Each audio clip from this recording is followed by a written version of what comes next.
नमस्कार, प्रदेश की number 1 debate show में आपका बहुत बहुत स्वागत। आपके साथ मैं हूं संतोष कंकपाल। बिहार में वोटर लिस्ट के वेरिफिकेशन को लेकर सुप्रीम कोर्ट में आज अहम सुनवाई हुई, जिसमें चुनाव आयोग को सुप्रीम कोर्ट से बड़ी राहत मिली। राज्य में चुनाव से पहले वोटर रिवीजन की प्रक्रिया रद्द करने की दलीलों को सबसे बड़ी अदालत ने नहीं माना, ना ही इस बात के लिए चुनाव आयोग को बाध्य किया कि वो आधार, राशन और मौजूदा वोटर कार्ड को वैलिड डॉक्यूमेंट के तौर पर प्रक्रिया में स्वीकार करें। विपक्ष को बड़ा झटका देते हुए कोर्ट ने कहा है कि आयोग के पास हलफनामा दाखिल करने का पर्याप्त समय है, उसे प्रक्रिया पूरी करने दी। दरअसल कांग्रेस, आरजेडी समेत इंडिया गठबंधन की 9 पार्टियों ने वोटर लिस्ट सत्यापन की प्रक्रिया पर तुरंत रोक लगाने की मांग की। हालांकि अभी भी मामले की सुनवाई खत्म नहीं हुई है और न ही नागरिकता का दस्तावेज लेने पर चुनाव आयोग पर खड़े हुए सवाल खत्म हुए। लेकिन इस बीच बिहार के वोटर रिवीजन से उठा सवाल बैकडोर से एनआरसी करने के आरोप तक पहुंच चुका है। ऐसे में सवाल उठता है कि क्या बिहार में वोटर रिवीजन को चुनाव आयोग की कथित मनमानी के खिलाफ लोकतंत्र का मुद्दा बनाने में जुटे हैं। विपक्ष को बड़ा झटका लगा है। अगर चुनाव आयोग शुद्ध वोटर लिस्ट की बात कर रहा है, इसे किसी को दिक्कत इससे क्या होनी चाहिए? क्या वोटर को कागज दिखाना है, इसीलिए सारा हंगामा है? पहले एक रिपोर्ट दिखाते हैं, उसके बाद चर्चा की शुरुआत करें।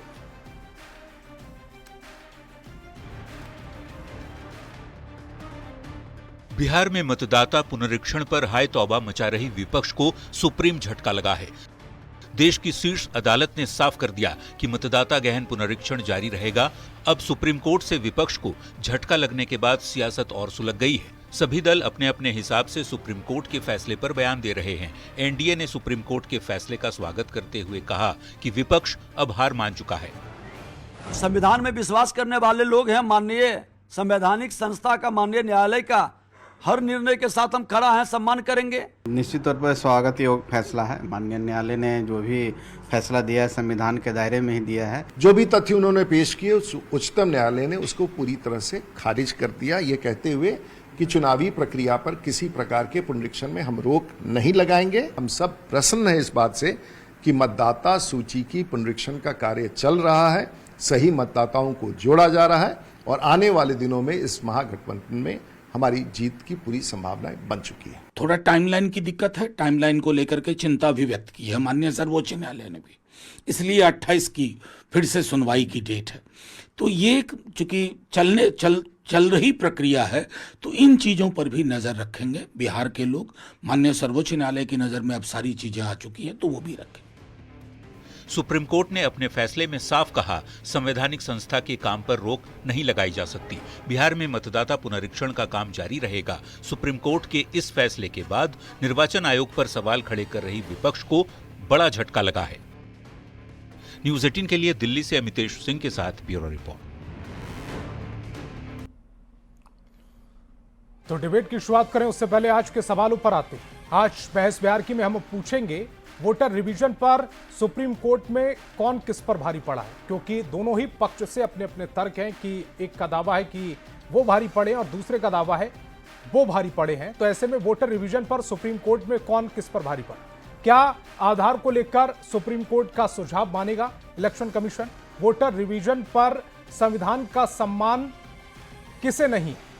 वोटर को कागज दिखाना है, इसीलिए ये सारा हंगामा हो रहा है। बैकडोर एनआरसी बताकर वोटर रिवीजन पर हंगामा कितना सही है? तो सवाल जवाब का सिलसिला शुरू करें उससे पहले मेहमानों से आपका परिचय करा देते। सत्ता पक्ष से हमारे साथ जेडीयू प्रवक्ता अनुप्रिया और बीजेपी प्रवक्ता प्रेम रंजन पटेल जी जुड़ रहे हैं, तो वहीं विपक्ष से आरजेडी प्रवक्ता एजाज अहमद और कांग्रेस प्रवक्ता अजय पासवान जी जुड़ रहे हैं। इसके अलावा सुप्रीम कोर्ट के एओआर राकेश कुमार सिंह भी हमें ज्वाइन कर रहे हैं। सभी मेहमानों का बहुत बहुत स्वागत। मेरा पहला सवाल बीजेपी के प्रवक्ता नहीं है, इसीलिए मैं पहला सवाल अनुप्रिया जी आपसे पूछ रहा हूं। सुप्रीम कोर्ट ने इलेक्शन कमीशन को मतदाता सत्यापन की प्रक्रिया को जारी रखने का आदेश दिया है। आपको क्यों लग रहा है कि विपक्ष हार गया? नहीं, विपक्ष हारा या हमारी जीत हुई, हम ये बात नहीं कहेंगे, क्योंकि हम तो पिटिशनर है भी नहीं और हमने जो चुनाव आयोग ने जो आदेश दिया, जो कार्रवाई की है, हम उसके सहयोग कर रहे थे, क्योंकि इलेक्शन बहुत नजदीक है। बतौर एक राजनीतिक दल होने के नाते हमारा कर्तव्य भी बनता है कि हमारे वोटर्स इस तरह से जो प्रक्रिया है उसमें छूट नहीं जाए, इसलिए हम सहयोग भी कर रहे थे। और मतदाताओं को जागरूकता के लिए आपने देखा होगा कि पूरे बिहार में जनता दल यूनाइटेड ने साइकिल चला करके मतदाताओं को आह्वान किया, जागरूकता फैलाया कि आप इस तरह की प्रक्रिया में शामिल हो, जिस तरह की डॉक्यूमेंट की बात हो। और सुप्रीम कोर्ट ने जो बातें कही हैं वो अपने इलेक्शन कमीशन ने अपनी बात को कहा, उन्होंने दोनों बातों को कहा। एक तो कि यह एक जरूरी है, कोई नई प्रक्रिया तो है नहीं संतोष जी, यह प्रक्रिया कई बार हुई है, हमने 2003 में भी देखा। और हम यह भी देखते हैं कि जब भी इलेक्शन आता है एक तरह से रिवीजन होता है, क्योंकि ये देखना होता है कि डुप्लीकेसी नहीं हो और कुछ व्यक्ति जो मृत हो गए हैं उनको वोटर लिस्ट से हटा दिया जाए, डिलीट कर दिया जाए, कई ऐसी चीजें होती हैं। तो ये लगातार ही होने वाली प्रक्रिया, कोई नई प्रक्रिया है नहीं। लेकिन जो चिंता आप विपक्ष के द्वारा दर्शाया गया कि वोटरों को काट दिया जाएगा, मैं बार बार एक सवाल पूछती हूँ विपक्ष से, ये कैसे तय हो सकता है कि कौन वोटर किसका है, और कैसे किसी भी वोटर को कि ये तय करके कि यह वोटर किसी विपक्षी दल का है इसलिए इसको हटा दिया जाएगा, क्या पॉसिबल है? नहीं पॉसिबल है।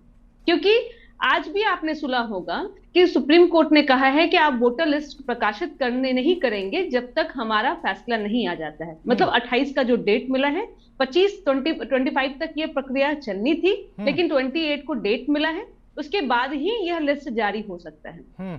तो हम लोग सुप्रीम कोर्ट का फैसले का हम इंतजार करेंगे, और इलेक्शन कमीशन जो हमें गाइडलाइंस दे रही है हम उसके साथ में हैं। लेकिन समस्या यहाँ हो रहा है विपक्षी दलों को कि इनको जो बीएलओ तैनात करना है, कि बीएलए जो तैनात करना है, यह इनके पास में यह भी इतनी संख्या नहीं है। अब सोचिए कि कैंडिडेट कहां से लाएंगे। तो जो व्यक्ति भ्रामक स्थिति, सवाल यह उठता है संतोष जी कि लगातार विपक्ष, जिस तरह का कल दृश्य आपने देखा होगा पूरे बिहार में, यह बताया गया कि आपको वोटर लिस्ट से हटा दिया जाएगा, यह संभव पहली बात है नहीं, आपको चिन्हित करके नाम काट दिया जाएगा। जनता के बीच में भ्रामक बातों को कह करके कि अपनी बातों को मनवाने का जो प्रयास किया गया और चक्का जाम करने का प्रयास किया गया, एक तो पहली बात यह असफल रहा।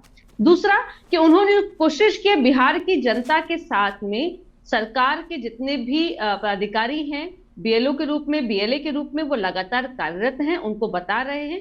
क्योंकि जो समस्याएं जहां आ रही थी कि कागज को दो तरीके से आप भर सकते हैं, एक तो फॉर्म फिलअप कर सकते हैं, और जो बिहार के बाहर है वो ऑनलाइन फॉर्म को फिलअप करेंगे। और जो व्यक्ति अभी अपने डॉक्यूमेंट को नहीं दे पाएंगे, वह बाद में, क्योंकि फॉर्म फिलअप कर दे, बाद में जिस तरह से रिवीजन होगा उस समय उनको अपने डॉक्यूमेंट को दिखाना होगा। तो बहुत स्पष्ट ये प्रक्रिया है। लेकिन विपक्ष की चिंता इसलिए है कि विपक्ष मान चुका है कि वो इलेक्शन हार चुका है, बिहार में जो मैंडेट है वो एनडीए के साथ में है। इसी तरह के भ्रामक स्थिति पैदा करके वो चाहती है एन केन प्राकेन वो अपना आकर्षण आपका केंद्र बना रहे। क्योंकि अगर इस तरह की बातें, मैं एक सवाल पूछना चाहूंगी कि यार लोकसभा चुनाव के पहले अगर होता तो क्या यह विरोध करते?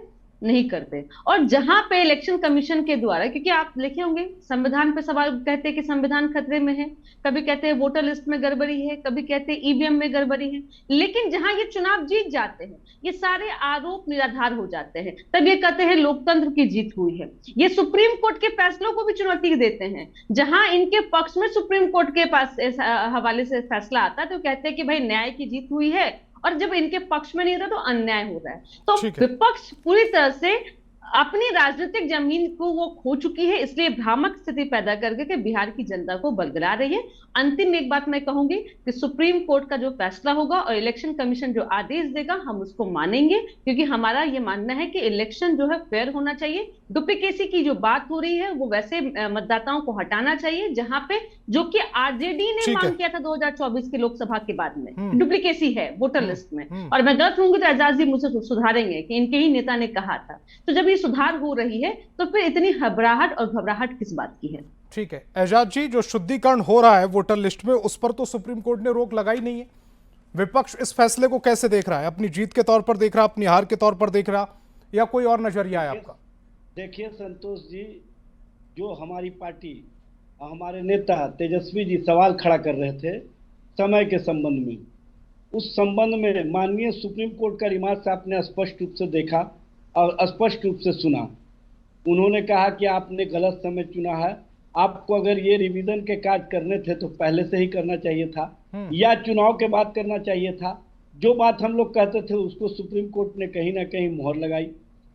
हम लोग कहते थे कि जो डॉक्यूमेंट्स मांगे जा रहे हैं उसमें आधार क्यों नहीं, उसमें राशन कार्ड क्यों नहीं, उसमें आप ईपिक आप ही का दिया हुआ है, उसमें ईपिक को क्यों नहीं शामिल कर रहे हैं? यह स्पष्ट रूप से कहीं ना कहीं सुप्रीम कोर्ट के रिमार्क्स और सुप्रीम कोर्ट के द्वारा ईसी को यह निर्देश दिया जाना कि आप इसको शामिल कीजिए। अगर शामिल करते हैं, नहीं करते हैं तो इसका आपको कारण भी बताना होगा कि आखिर क्यों आप आधार कार्ड को शामिल नहीं करना चाहते हैं, क्यों आप राशन कार्ड को नहीं शामिल करना चाहते हैं, जबकि सबको पता है कि आधार कार्ड के आधार पर ये 80 करोड़ जनता को 2 वक्त की भोजन की व्यवस्था के बात करते हैं, प्रचारित करते हैं, और उसी आधार कार्ड के आधार एजाज पर जी, सुप्रीम कोर्ट ने ये कहा है कि इसको आधार कार्ड को और वोटर जो लिस्ट वोटर आईडी कार्ड है उसको जो चुनाव आयोग है उसको उसमें शामिल करना होगा, या उनके ऊपर छोड़ दिया गया है कि वो चाहे तो कर सकता है?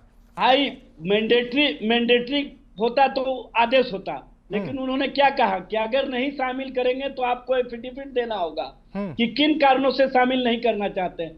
तो इसका मतलब है कि चुनाव आयोग ये बात को समझे कि सुप्रीम कोर्ट की मंशा क्या है। सुप्रीम कोर्ट नहीं चाहती है कि किसी बॉडी पर हम इस तरह का इंजेक्शन लगा दें जिससे कि लोगों में दूसरी तरह की परिस्थितियां हो जाए। लेकिन जब निष्पक्ष तरीके से चुनाव की बात चुनाव आयोग कहता है, जब निष्पक्ष तरीके से वोटर चुनने की बात चुनाव आयोग कहता है, तो निष्पक्ष तरीके से वोटर वेरिफिकेशन का भी कार्य होना चाहिए। और अभी अनुप्रिया जी जो तेजस्वी जी के संबंध में कही कि चुनाव के समय में, लोकसभा चुनाव के समय में उन्होंने फर्जी वोटर की बात की थी, कहाँ कहा था? आप दिखाइए कौन सा उनका वक्तव्य है। उन्होंने कहा था कि आरजेडी के किसी नेता ने ये कहा था, उन्होंने तेजस्वी का जिक्र नहीं किया था। अनुप्रिया नेता प्रतिपक्ष के संबंध में आपने झूठ बोल करके कहीं ना कहीं उनका मानहानि किया है, और आप पर मानहानि का केस चल सकता है, ये बात समझ लीजिए। कहीं भी उन्होंने तेजस्वी यादव का नाम नहीं लिया था।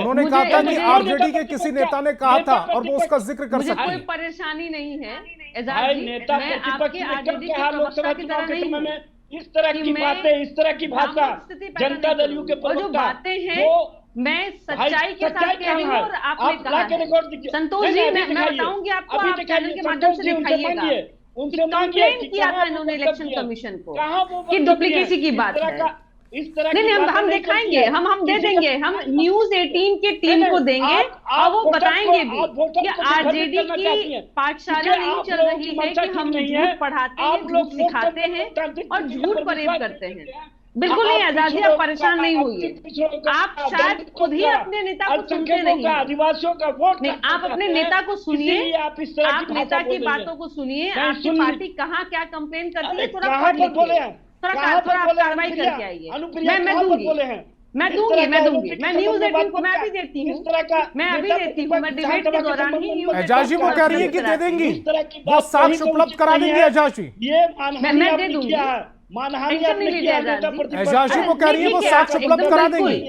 आप इसके लिए मानहानि माफी का केस मांगिए। करते आप रहिए, इसके लिए केस- माफी मांगिए। केस- अन्यथा हम आप समझ पर रहे हैं, मानहानि एजाज जी का इसके सजा आगे दे बढ़ते सकता है, हैं, ये बात समझ वो लीजिए। साक्ष्य देने के लिए कह रही है, वो कह रही है उपलब्ध करा अरे देंगी इससे साक्ष्य। पहले आप- आगे इससे बढ़िए आप पहले इस बात से। माफी मंगवाइए, इससे आगे बढ़ने की बात नहीं है। आपके चैनल जिम्मेदार चैनल पर इस तरह का वक्तव्य दे देगी और उसको आप सहन करते हैं, उसको आप बोलने देते हैं। आपको पूछना चाहिए कि क्यों धीरे दे धीरे रही है इस तरह का बोलने पे रोक वक्तव्य लगाएंगे। नेता प्रतिपक्ष के संतोष जी संबंध में। देखिए, अगर उन्होंने वो साक्ष्य दे दिया, आपने मानहानि किया नेता उन्होंने प्रतिपक्ष अगर के वो संबंध प्रूफ में, दे दिया, फिर इस एजाज जी तरह का क्या वक्तव्य कीजिएगा? करके।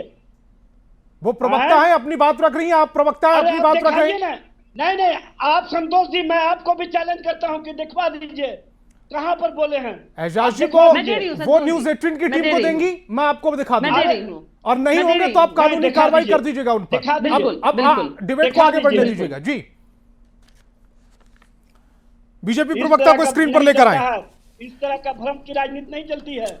ठीक है एजाज जी, भ्रम फैलाए कीजिए। प्रेम रंजन जी को स्क्रीन पर लेकर आए। अरे प्रेम रंजन जी, फैलाए मेरा बड़ा कीजिए। सीधा सा सवाल है। एक तरफ आधार कार्ड को लेकर विपक्ष सवाल उठा रहा था कि ये जो पूरी प्रक्रिया है उसमें आधार कार्ड को शामिल क्यों नहीं किया गया सत्यापन के प्रमाण के तौर पर या डॉक्यूमेंट्स के तौर पर। सुप्रीम कोर्ट ने भी यही पूछा, हालांकि उन्होंने बाध्य नहीं किया इलेक्शन कमीशन को कि आप आधार कार्ड, वोटर आईडी कार्ड को इसमें शामिल कर लें। उन्होंने कहा कि आप चाहें तो कर सकते हैं इसमें शामिल, और उसको लेकर उन्होंने कई तर्क भी दिए। प्रेम रंजन जी। संतोष जी, सबसे पहले तो ये लोग कोर्ट में गए थे रोकने के लिए। ये जो पूरी प्रक्रिया चल रही है मतदाता गहन पुनरीक्षण, इसके जो 2003 के बाद जो मतदाता जुड़े हैं उसके सत्यापन के लिए कोर्ट पर भी विश्वास इनको पहले से या तो पता नहीं क्यों जो है से, उसके बाद बिहार बंद का आह्वान इन्होंने किया, वो बंद विफल हो गया, जनता ने नकार दिया। जनता ही तो वोटर होते हैं, मतदाता होते हैं, और उन लोगों ने साफ तौर पे इनके साथ कोई खड़ा नहीं हुआ, ये फेल हो गए। कोर्ट का फैसला आ जाया, कोर्ट ने सीधे तौर पे इनके दलीलों को नकारते हुए उस पर रोक लगाने से जो है सीधे तौर पे मना कर दिया कि भाई ये एक जो ऐसे संवैधानिक संस्था है चुनाव आयोग, उसकी जिम्मेवारी है चुनाव निष्पक्ष तरीके से कराना, सही मतदाताओं के माध्यम से कराना। वो अपनी जिम्मेवारियों का निर्वहन कर रहा है। हाँ, जहां तक आपने कहा कि आधार नागरिकता का, कोर्ट ने कहा है कि नागरिकता का प्रमाण नहीं हो सकता है, वो पहचान पत्र हो सकता है। यह आयोग तय करता है कि कौन कौन से कागजातों को हम साक्ष्य मान सकते हैं। यह आयोग को जो है उसने निर्देशित किया है, आयोग उस पर फैसला करेगा।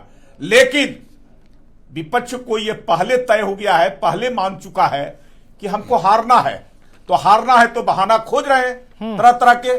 इनको चुनाव आयोग पर जो है कोई विश्वास नहीं है, जो संवैधानिक संस्था है। संविधान बनने के बाद 1952 से ही वही चुनाव आयोग लगातार चुनाव करा रहा है। हाँ, उसमें सुधार करता रहता है, उसकी अपनी जिम्मेवारी है निष्पक्ष चुनाव कराना, सही मतदाताओं के माध्यम से कराना, उपयुक्त मतदाताओं से कराना। जो मतदाता 18 वर्ष हो गए और जिनको वोट देने का अधिकार है, वो ऐसे मतदाताओं छूटे नहीं, उनको जोड़ना, यह जिम्मेवारी है। वो अपनी जिम्मेवारी का निर्वहन कर रहा है। समय का तकाजा हो सकता है जिसको चुनाव आयोग ने कहा है, लेकिन आप याद रखिए कि 2003 में जब गहन पुनरीक्षण हुआ था, उसमें 4,96,00,000 मतदाता थे। केवल 29 दिनों के अंदर में उस समय जो है गहन पुनरीक्षण का कार्य पूरा किया गया था।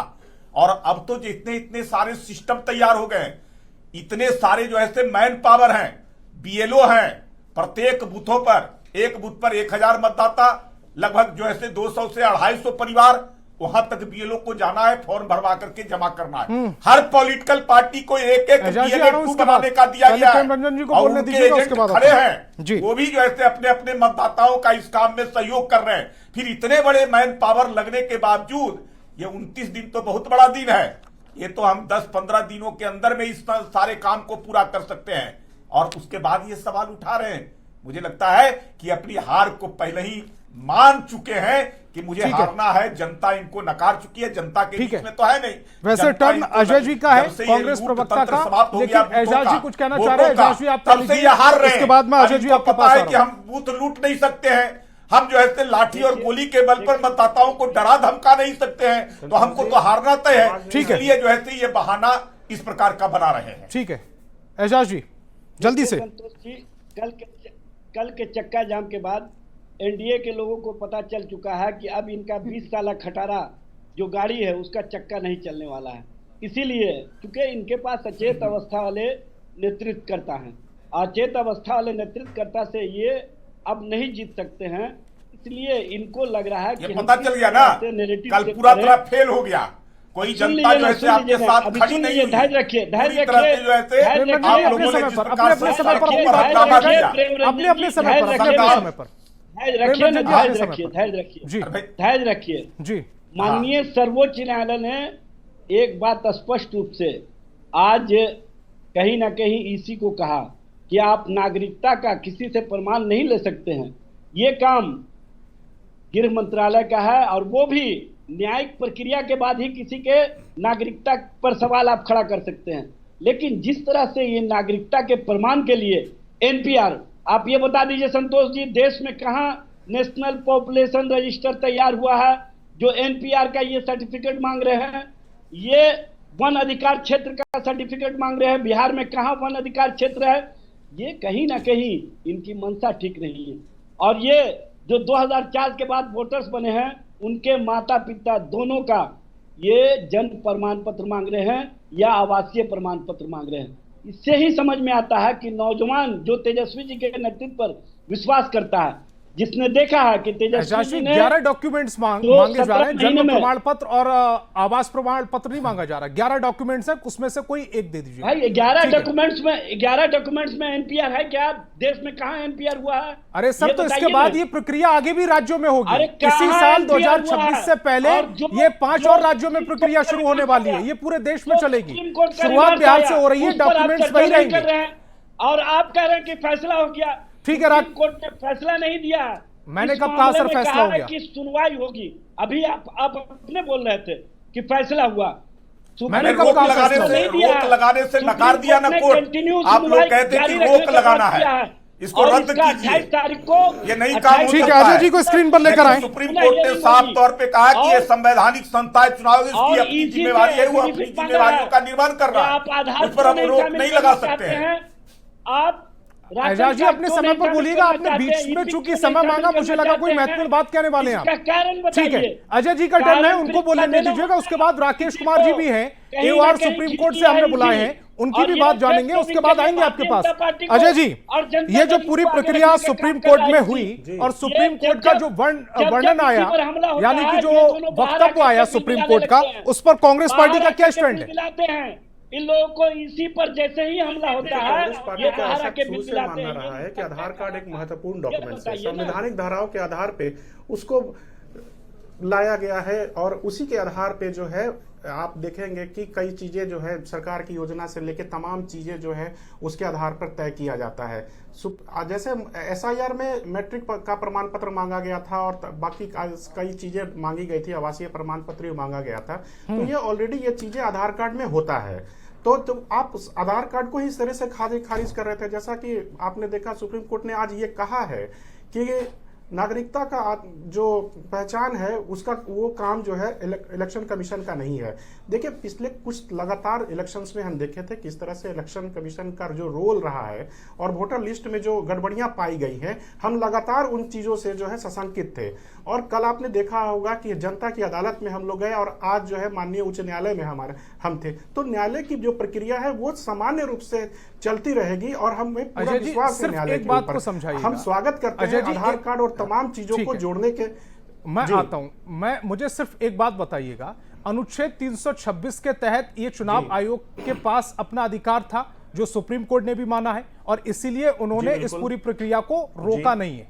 उन्होंने कहा ये प्रक्रिया जारी रहेगी, पहली चीज। दूसरी चीज, आप जो आधार कार्ड की बात कर रहे हैं, आधार कार्ड में किशनगंज में 105.16%, अररिया में 102% से ज्यादा, कटिहार में 102% से ज्यादा, पूर्णिया में 101% आधार कार्ड जो बन गए, ये फिर कैसे बन गए? अगर आधार कार्ड की सत्यता के आधार पर चले जाएंगे तो फिर मामला वही चला जाएगा कि फिर आप कहेंगे कि महाराष्ट्र की तरह, हरियाणा की तरह, दिल्ली की तरह कि फर्जी वोटर लिस्ट जोड़ दी गई, इसमें फर्जी वोटर आकर वोट डाल गए। जी, मैं उसी पे आ रहा हूं। क्या ये सही नहीं है कि आधार कार्ड को इपिक से जोड़ा गया है? क्या ये इलेक्शन कमीशन का ही कार्य था? और कई बंगाल चुनाव के बाद उस पर भी सवाल उठाए गए थे ना, एपिक नंबर पर भी सवाल उठाए गए थे बंगाल चुनाव के बाद। कल मैं किसी टीवी चैनल पे देख रहा था, वो किशनगंज पे ये आंकड़ा जो आप 1.5 कर रहे हैं, वो आंकड़ा 1.24 था। तो ये जो डबल इंजन की सरकार है, ये कहाँ है? जो वोटर आईडी की जो कार्ड जो है जरूरत से ज्यादा बन रहा है, तो ये डबल इंजन ही तो है। केंद्र में भी वो है और वो जो घुसपैठी है उसके रोकने का काम किसका है? कौन रोकेगा उसको? केंद्र सरकार रोकेगी या राज्य सरकार रोकेगी या दोनों जगह कैसे रोका जाएगा? सरकार है। तो उसके लिए अजय जी कैसे रोका जाएगा? उसके लिए प्रोसेस फॉलो करनी पड़ती है। इससे सबसे प्रोसेस को जैसे ही फॉलो करने पे आते हैं आप और सामाजिक बंद पर आ जाते हैं। लोग नहीं है वही माने जाते हैं। नहीं, कैसे बंद पे नहीं आएंगे? क्यों नहीं आएंगे? जनता के बीच तो हमारा ही काम है। ऐसी आज भी आशंका है कि 1.60 करोड़ या मतलब 1,60,00,000 मतदाता इससे प्रभावित होंगे या उनके नाम काटे जा सकते हैं। क्या यह सही नहीं है कि बारिश का मौसम होता है और 1/3 भूभाग जो है बिहार का वो वर्षा से प्रभावित होता है? तो फिर अभी तक जो 15-16 दिन की प्रोसेस है उसमें 60% लोगों का सत्यापन कैसे हुआ? संतोष जी, हम लोग तो इन्हीं मौलिक चीजों को लेकर सुप्रीम कोर्ट में गए थे ना। और आधार जो सबसे इंपॉर्टेंट चीज है, आज आपके भी जेब में आपका आधार कार्ड होगा जब आप घर से निकलते हैं, तो उसी को अगर आप मान्यता नहीं देंगे तो चीजें तो थोड़ा सा कलिष्ट हो रहा था ना। तो हम तो इन्हीं चीजों की मांग कर रहे थे कि चीजों को ठीक है, सुयोग्य बनाया जाए, 2020 तक सुगम हालांकि बनाया जाए, आप ताकि उसी चीजें आधार आसानी कार्ड का से किया विरोध जा भी सके। करते रहे थे और अब आप उसको बहुत जरूरी बता रहे हैं। एओआर सुप्रीम कोर्ट के जो आप- राकेश जी नहीं, हैं उनको नहीं, स्क्रीन पर लिखा आप तत्कालीन यूपीए गवर्नमेंट में नरेंद्र मोदी का बयान सुनिए, जो तत्कालीन गुजरात के सर, मुख्यमंत्री आप थे, वो पहले उन्होंने तय किस कर तरह लीजिए के कि बयान दिए थे आपको आधार कार्ड के का ऊपर। तो आप- समर्थन नहीं, करना है, आप कब दोनों विरोध चीज करना है contradiction नहीं सहूलियत के फैलाइए। हिसाब से, तब तक मैं संतोष जी, सुप्रीम कोर्ट के जो नहीं, एओआर नहीं, है जिनको आप मैंने contradiction बुलाया है नहीं स्पेशल फैलाइए। गेस्ट आप के माननीय तौर पर, प्रधानमंत्री का भी उनको बयान मैं लेकर सुनाइए आता हूं लोगों को स्क्रीन पर। कि आधार कार्ड को लेकर राकेश कैसे जी, उनका बयान ये है। जो सुप्रीम कोर्ट का आज जो बयान आया, जो उन्होंने कहा, जो गाइडलाइन दी, उसको जरा हमारे दर्शकों को आसान भाषा में समझा दीजिए, क्योंकि सत्ता पक्ष और विपक्ष दोनों का यह दावा है कि ये उनके पक्ष में सारी चीजें सुप्रीम कोर्ट ने कह दी।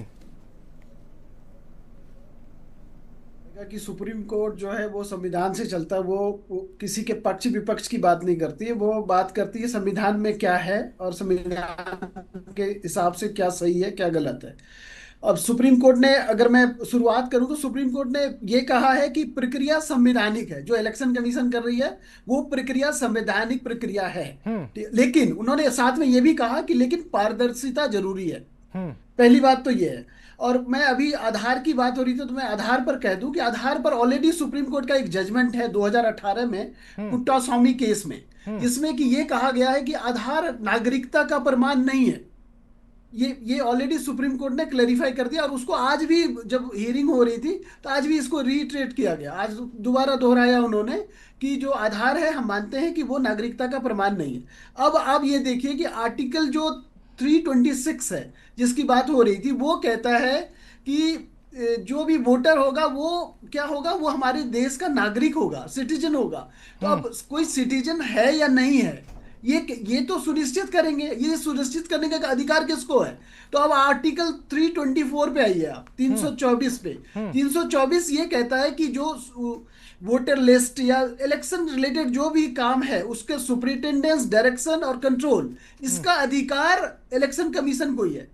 ये संविधान कह रहा है, मैं आर्टिकल कर रहा हूँ, मैं लॉ की भी बात नहीं कर रहा हूँ, मैं कॉन्स्टिट्यूशन की बात कर रहा हूँ। तो ये इलेक्शन कमीशन को है और इस बात को आज वही सुप्रीम कोर्ट मान रही है कि अगर ये इलेक्शन कमीशन को ये अधिकार है तो वो कर रही है। और इसके बाद मैं आपको एक और कानूनी बात बता दूं कि जो पीपल्स रिप्रेजेंटेशन एक्ट है उसका जो सेक्शन है 21(3) ये कहता है, जैसे अभी बात आ रही थी सुप्रीम कोर्ट में भी ये बात आया कि ये टाइमिंग बड़ा गलत है, अगर आपको रिवीजन करना था तो आपको रिवीजन ऐसे बहुत पहले कर लेना था या एकदम इलेक्शन के समय आप कैसे रिवीजन कर रहे हैं।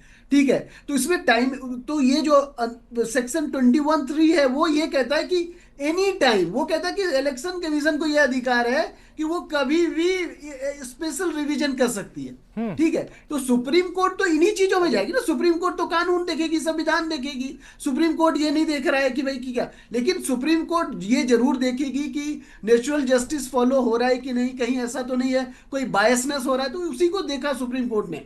और ये जस्टिस धूलिया जो हैं और जस्टिस बागची, इन्होंने बिल्कुल साफ किया कि ये जो इलेक्शन कमीशन जो कर रही है ये इनका संवैधानिक अधिकार है। और अगर ये काम इलेक्शन कमीशन नहीं करेगा तो कौन करेगा। अगर मान लीजिए इलेक्टोरल रोल में कोई गड़बड़ी है तो ये तो इलेक्शन कमीशन ही करेगा। साथ ही उन्होंने ये कहा कि भाई कि ये जो 11 आपने दिए हैं, लिस्ट दिए हैं, दस्तावेज जो दिखाने हैं, इसमें उन्होंने ये कहा कि आप आधार कार्ड और बाकी भी इलेक्शन कार्ड वगैरह को भी शामिल करने पे विचार कीजिए। उन्होंने विचार करने की बात कही है। और विचार जब होगा तो मैं आपको यही बता रहा हूं कि अगर नागरिकता, अगर किसी की नागरिकता प्रूव करनी है हमें कि भाई कि वो नागरिक है कि नहीं, तो कैसे करेंगे जब सुप्रीम कोर्ट ऑलरेडी कह चुका है कि आधार जो है नागरिकता का प्रमाण नहीं है। लेकिन राकेश जी, सुप्रीम कोर्ट ये भी तो कह रहा है कि जो नागरिकता तय करना है वो इलेक्शन कमीशन के अधिकार क्षेत्र में नहीं आता, वो गृह मंत्रालय के अधिकार क्षेत्र में आता है। नहीं, यहाँ कंफ्यूज हो रहे हैं हम। वो कहता है कि नागरिकता तय करने की बात कही नहीं रहे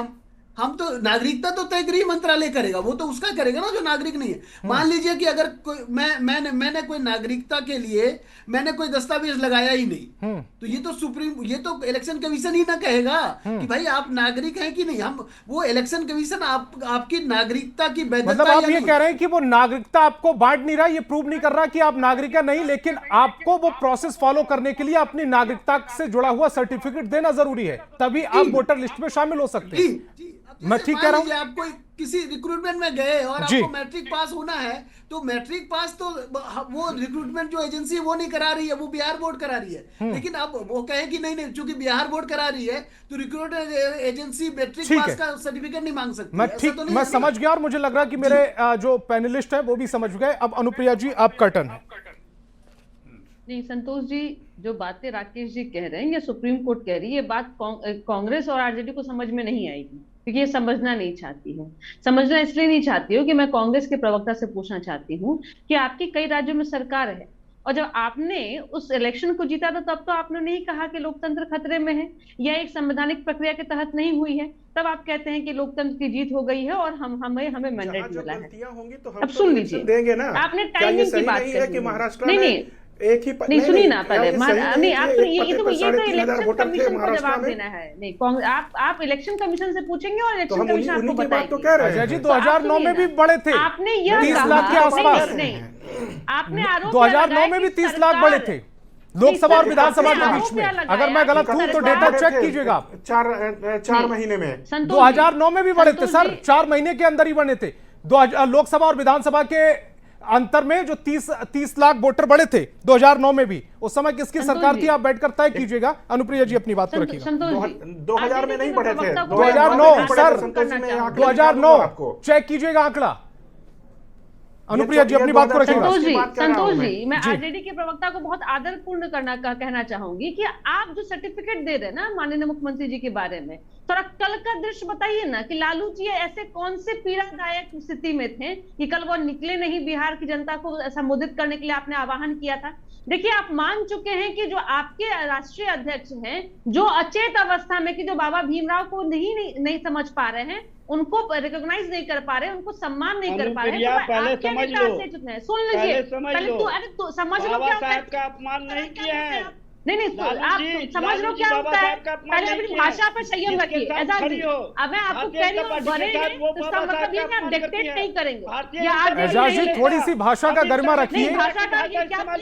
हम सब यहाँ पर डिबेट में पार्टिसिपेट करने आए अपनी अपनी पार्टी का पक्ष रखने के लिए। हम किसी के साथ बदतमीजी नहीं कर सकते। भाषा की थोड़ी सी मर्यादा रखिए। मैं इसके बाद आ रहा हूँ एजाज जी आपके पास। मेरी डिबेट में प्लीज बदतमीजी ना कीजिएगा। टाइमिंग की बात कर एजाज जी अपने समय पर बात को रखिएगा, मैं इसके बाद मौका दूंगा। कमीशन ने इलेक्शन कमीशन एजाज जी अपने समय पर बात रखिएगा, मैं मौका दूंगा। एक प्रवक्ता अपने अपने टर्न पर बोल रहा है, आप किसी को ओवरलैप नहीं करेंगे। ये परमिशन आपको, स्पेशल गेस्ट नहीं आप प्लीज। संतोष जी हमने देखा कि इलेक्शन कमीशन ने 8 तारीख तक यह कहा कि 50% काम पूरा हो चुका है। ये इलेक्शन कमीशन की जिम्मेदारी है ना कि वो काम को कैसे समय रहते करे और बिल्कुल निष्पक्ष होकर करे। और सुप्रीम कोर्ट ने तो यह भी कहा है कि एक भी मतदाता जो जेन्युइन है वो छूटना नहीं चाहिए। और हम फिर कह रही हूँ कि राजनीतिक दल होने के नाते हमारी लड़ाई इलेक्शन कमीशन से नहीं होनी चाहिए किसी भी दल को, क्योंकि इलेक्शन कमीशन अपना काम कर रहा है, हम सहयोग कर सकते हैं। लेकिन यह आरोप बार लगाना कि इलेक्शन कमीशन के आड़ में हम लोग हम मतदाताओं को लिस्ट से हटाएंगे, यह साफ दर्शाता है कि विपक्ष मान चुका है कि वह इलेक्शन हार चुका है। उसके पास में ना नियत है ना नीति है। कल का दृश्य आपने देखा किस तरह से वो अपने नेताओं का अपमान करते हैं। ऐसा कौन सा छुआछूत का बीमारी है कि कांग्रेस में कन्हैया जी को वो ऊपर चढ़ने नहीं देते हैं। एक मात्र जीते हुए एमएलए जो निर्दलीय है, परिवारवाद की जो राजनीति है और परिवार के राजकुमारों को गद्दी देने की जो नीति है इनकी है, ठीक है, खाता है कि ये किसी भी युवा, ठीक है, अब एजाज जी को स्क्रीन पर लेकर आए। युवा को चाहते नहीं है और एजाज जी बीच में लगातार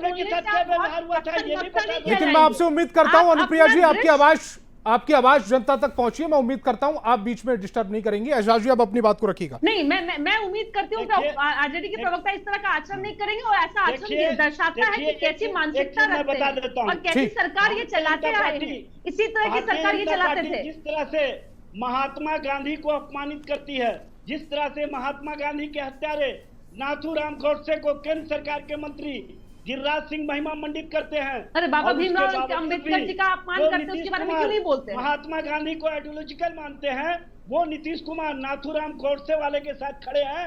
ये शर्म की बात है, ये शर्मसार करने वाली। एजाज जी, टॉपिक पर आते हैं। संविधान को कहीं ना कहीं कमजोर करता है। चुनाव आयोग और सुप्रीम कोर्ट के जो फैसला आया है, जो आदेश आया है, उस पर हम बातचीत कर रहे हैं, उसी पर आते हैं। मैं बार बार बोलता हूं कि आप डिस्टर्ब मत किया कीजिए। जो महिमा मंडित करने वाले लोग हैं उनके साथ जनता दल यू बैठी हुई है। और अमित शाह ने किस तरह का भाषा इस्तेमाल किया था बाबा साहेब डॉक्टर भीमराव अम्बेडकर जी के संबंध में, किस तरह से बाबा साहेब को अपमानित करने का काम किया था। एजाज जी, आप भूल जाते हैं कि टॉपिक क्या है हमारा डिबेट का। ये अपनी गलती को नहीं मानते, ये तो तुम तलाक का बात करते हैं और डिबेट में, और ये जस्टिफाई कर देंगे कौन किसने क्या कहा। आंसू लिए हुए थे चिराग पासवान। पूरा एजाज जी, आप बड़े इसका अर्थ नहीं है कि आप कुछ भी बोलेंगे। बाबा साहेब के साथ इस तरह का अपमानजनक व्यवहार करने वालों के साथ जनता दल यू बैठी हुई है सत्ता में।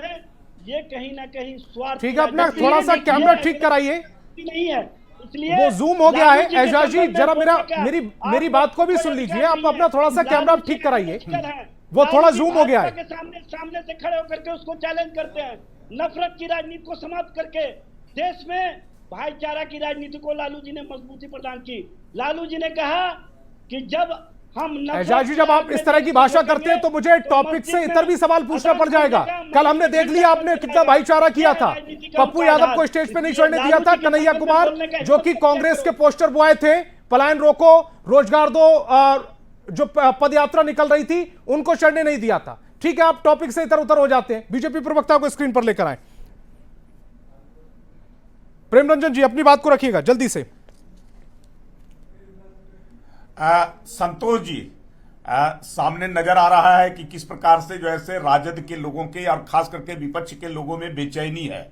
ये बेचैनी कोई जो है नई नहीं है, ये बेचैनी हार की बेचैनी है। इनको पहले एहसास तो भाषा भी इनका उसी प्रकार से चल रहा है। एजाज जी की आवाज बंद। सारे जो है खिसियानी, जिस प्रवक्ता का टर्न है, अब से उसी की आवाज को रखिएगा। को लेकर करके चुनाव आयोग पर रोक लगाने के लिए सुप्रीम कोर्ट ने इनकी बातों को नकार दिया, नहीं सुना और साफ तौर पे कह दिया कि वो संवैधानिक संस्था है, उसकी जिम्मेवारी है, वो अपनी जिम्मेवारी का निर्माण करेगा, वो अपना काम करेगा। इनको जनता के बीच में जाना चाहिए, जनता के बीच में तो है नहीं।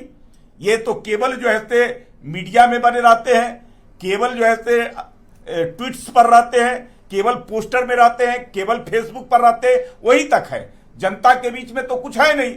जनता के बीच में तो एनडीए की सरकार है जो उनके विश्वास को, उनके भरोसे को जीत करके और उस काम को किया है। तो इनको लग रहा है कि हम मुझे हारना तो तय है, हमको जनता तो नकार रही है लगातार। 20 में ये हारे, 24 में हारे और 25 में भी हारेंगे। मैं आज आपके टीवी स्क्रीन पर मैं कह सकता हूं कि इनके जो नेता है तेजस्वी यादव, जरा राघोपुर से चुनाव जीत कर करके बता दे, तब वहां इन्होंने कुछ नहीं किया। इनकी 15 वर्षों तक सरकार थी, राबड़ी मुख्यमंत्री थे, राबड़ी वहां से चुनाव लड़ती थी और इन्होंने काम नहीं किया, इसलिए राबड़ी देवी को हराने का काम किया।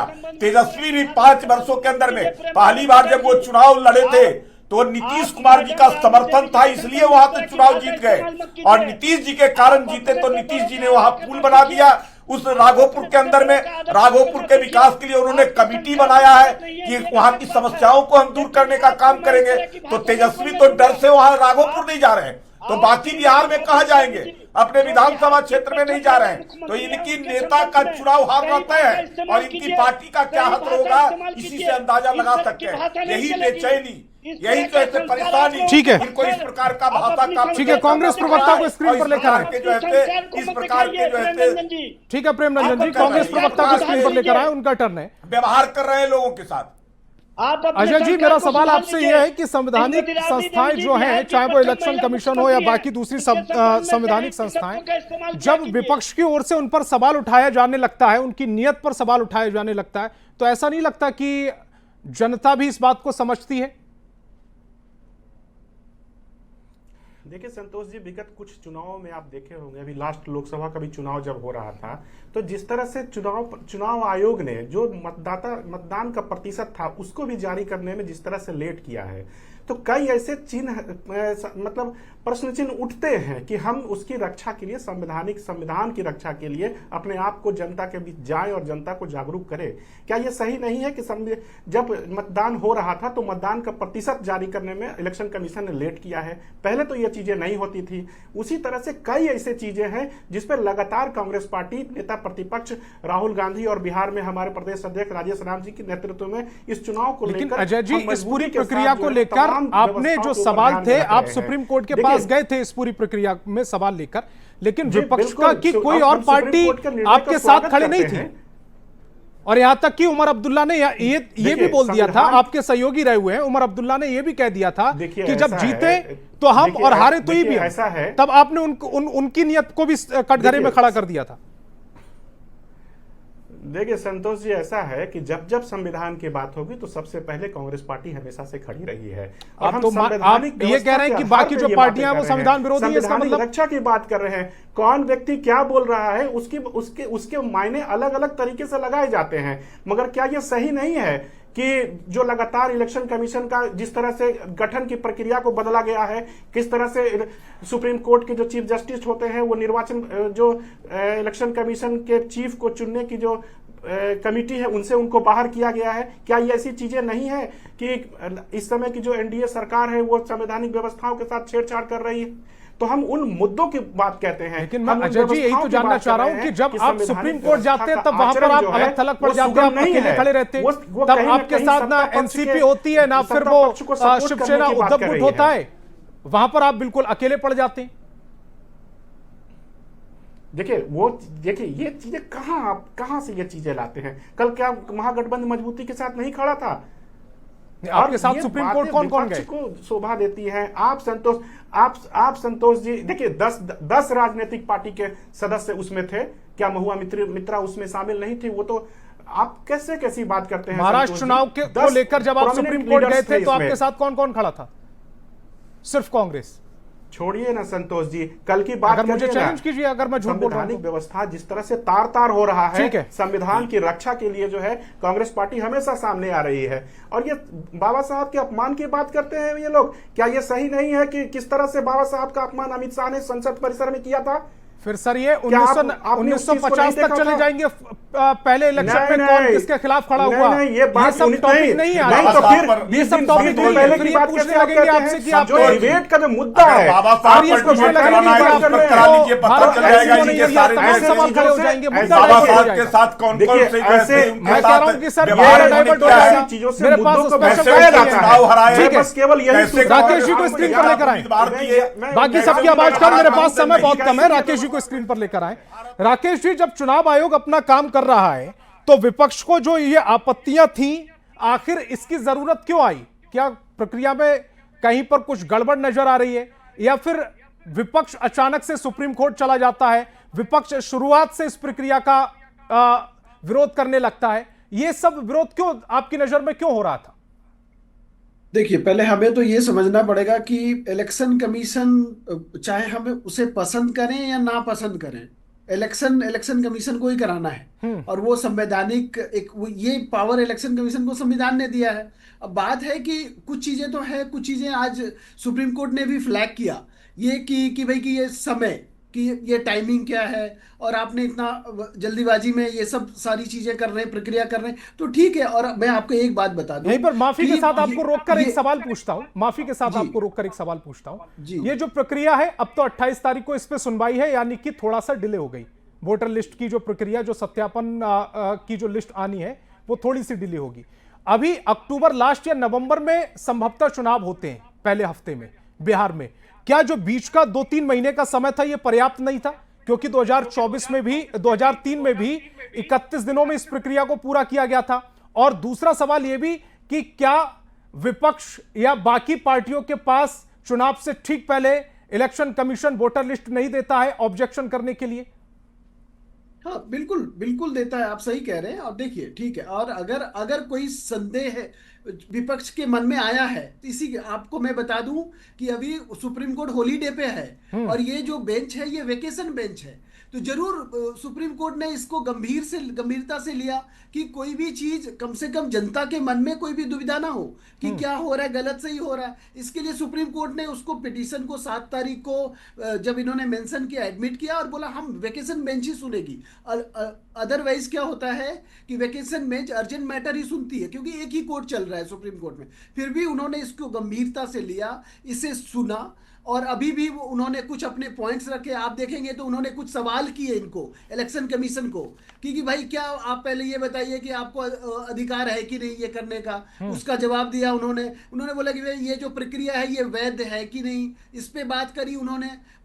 फिर उन्होंने टाइमिंग की भी बात करी, जो हम सब कह रहे हैं कि भाई ये समय ये क्यों था, इसका भी इन्होंने जवाब दिया कि हमें अधिकार है, इन्हें अधिकार है, इन्हें पीपल्स रिप्रेजेंटेशन एक्ट अधिकार देती है कि वो कभी भी कर सकते हैं। वो इलेक्शन से पहले भी अगर उन्हें कुछ लगा तो कर सकते हैं। वो आपको मैंने सेक्शन बताया 21(3) पीपल्स रिप्रेजेंटेशन एक्ट देख लीजिए। तो जो चीजें हैं वो तो कानून से चलेगी ना संतोष जी, संविधान से राकेश जी, आपके मुताबिक अभी वो समय है कि ये जो प्रक्रिया है इसको पूरा भी कर सकते हैं, इसके बाद जो ऑब्जेक्शन होगा वो भी, और उसके बाद जो वोटर लिस्ट आती है इलेक्शन से ठीक पहले उसमें जो ऑब्जेक्शन का टाइम मिलता है, वो तीनों प्रक्रिया भी पूरा करने का समय है। बिल्कुल हो जाएगा। सुप्रीम कोर्ट टाइमलाइन दे देती है कभी कभी कि आपको यहां तक ये करना है, यहां तक, और वो फिर बाध्य हो जाएगा वो डायरेक्शन मानने के लिए इलेक्शन कमीशन। ठीक है, अनुप्रिया जी आपका टर्न है। संतोष जी, हम 28 तारीख का इंतजार कर रहे हैं और हमें जी अब सवाल पूछना चाह रहे थे संतोष जी। मैं ये कहना चाह रहा था कि थोड़ा सा समय अब हमारे पास कम है, 6 मिनट है, हमारे पास 5 मेहमान है, तकरीबन 1 मिनट आपके पास है, अपनी बात को रखिएगा।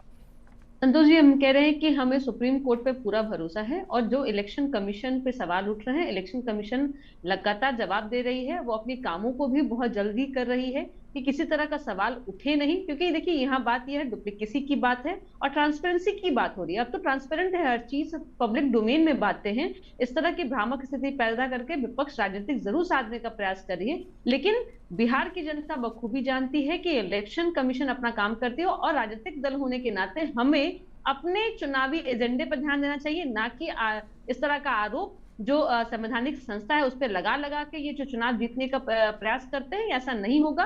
कांग्रेस के प्रवक्ता अगर बता दे कि अगर इनको इतना ही संदेह है तो क्या उन्होंने 99 सीट जो पाई है, तब क्या लगता है कि यह इन्होंने संवैधानिक रूप से पाई है या असंवैधानिक रूप से पाई है? तो ये सवाल मत पूछिए बार बार। ईवीएम पे आरोप, संविधान खतरे में है, कभी आप इलेक्शन वोटर लिस्ट पे आरोप लगाते हैं। इस तरह के आरोप निराधार है और राजनीतिक दल होने के नाते कांग्रेस अपनी जो है साक्ष्य को बचा ले, नहीं तो ये पिछलग्गू बन के घूमते रहेगी और आरजेडी इसी तरह घुमाते रहेगा।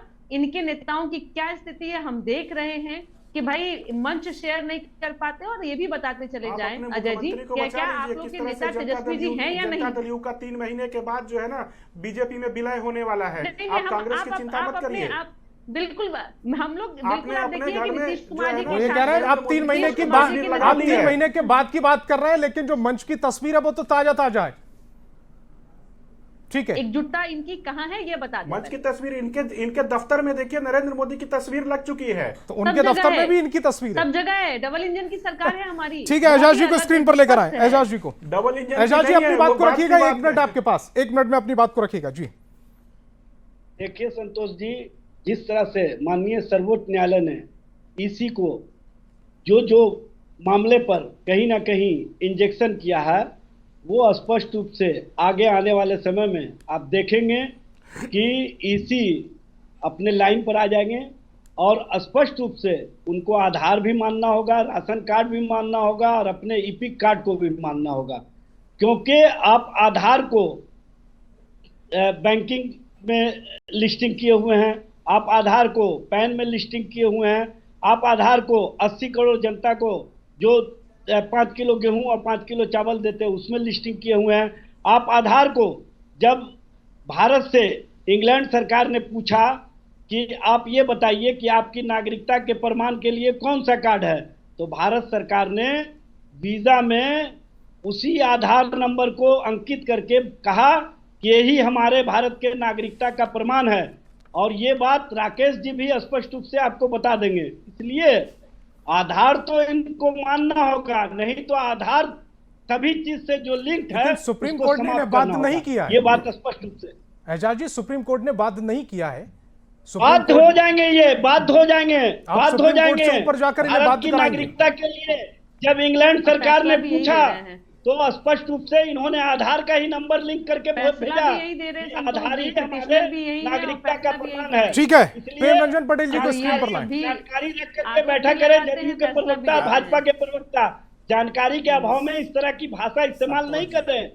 कौन तरह कहीं की ना भाषा कहीं इस्तेमाल करे? इन भाषा लोगों का क्या जो वेंडेटा पॉलिटिक्स है एजेंसियों के माध्यम से विपक्षी दलों को साधने का वो चलने वाला नहीं है। सुप्रीम कोर्ट का लगाम लग चुका है और 28 जुलाई को सुप्रीम कोर्ट ने तो चुनाव आयोग को भी जो है से सुझाव दिए हैं। अब उसको अनुच्छेद 324 के तहत जो है से एक स्वतंत्र निकाय चुनाव आयोग है और उसकी जिम्मेवारी है चुनाव कराना और निष्पक्ष चुनाव कराना, सही मतदाताओं के माध्यम से चुनाव कराना। उस काम को बाखूबी जो है से वो कर रही है उसको। और ये चाह कर करके भी सुप्रीम कोर्ट, इनको किसी संवैधानिक संस्था पर भरोसा नहीं है, ये सुप्रीम कोर्ट को चैलेंज कर रहे हैं। इससे बड़ा क्या है? उसी सुप्रीम कोर्ट से सजा याफ्ता है इनके पार्टी के राष्ट्रीय अध्यक्ष, उसी सुप्रीम कोर्ट के माध्यम से जो है सजा याफ्ता है, जो बार बार कोर्ट में जाना पड़ रहा है इनको, इनके नेता को, तेजस्वी यादव को, इनके संपत्तियों को जब्त करने का काम वही संवैधानिक संस्था है। ईडी, सीबीआई, इनकम टैक्स जो आपके संपत्तियों को 28 करने का काम किया है। आप आर्थिक अपराधी है। अजय पासवान जी को स्क्रीन पर लेकर आए। अजय जी, आपका आखिरी स्टेटमेंट इस डिबेट पे। जो भ्रष्टाचारी हो उसको बर्दाश्त नहीं करती है। बिहार की जनता की सेवा करने वाले व्यक्ति को ही बिहार की जनता पसंद करती है। आप लाख कोशिश कर लीजिए अपने समय पर, ठीक है, आपको समय कम है, मेरे पास 2 और मेहमान है, नहीं एक करने मेहमान वाली। छूट जाएगा कोई कमेंट्स के लिए। जी अजय जी, जल्दी से। संतोष जी, ऐसा है कि देखिए, ऐसा है कि एसआईआर जो हो रहा था, हम उसके सैनिटेशन का विरोध कर रहे थे, उस प्रक्रिया का विरोध कर रहे थे, जिससे कि ज्यादा से ज्यादा जो है मतदाता प्रभावित हो रहे थे। हम आधार कार्ड की बात कर रहे थे, हम चीजों को जोड़ने की बात कर रहे थे, ताकि ज्यादा से ज्यादा मतदाता जो है हमारे मतदाता सूची में हटाए नहीं जाए। तो हम लगातार उसको लेकर सुप्रीम कोर्ट गए थे। सुप्रीम कोर्ट का जो निर्णय आया है और 28 तारीख को जो वर्डिक्ट आएगा, हम उसके हिसाब से जो है ना चीजों को करेंगे और हम उम्मीद करते हैं सुप्रीम कोर्ट हम जो इलेक्शन कमीशन को जो गाइडलाइन देगा उसके आधार पे एक निष्पक्ष चुनाव होगा। बहुत अच्छी बात, बहुत अच्छी बात अजय जी। सुप्रीम कोर्ट का जो आदेश आएगा उसके हिसाब से हम अपनी रणनीति बनाएंगे। बहुत अच्छी बात। राकेश जी।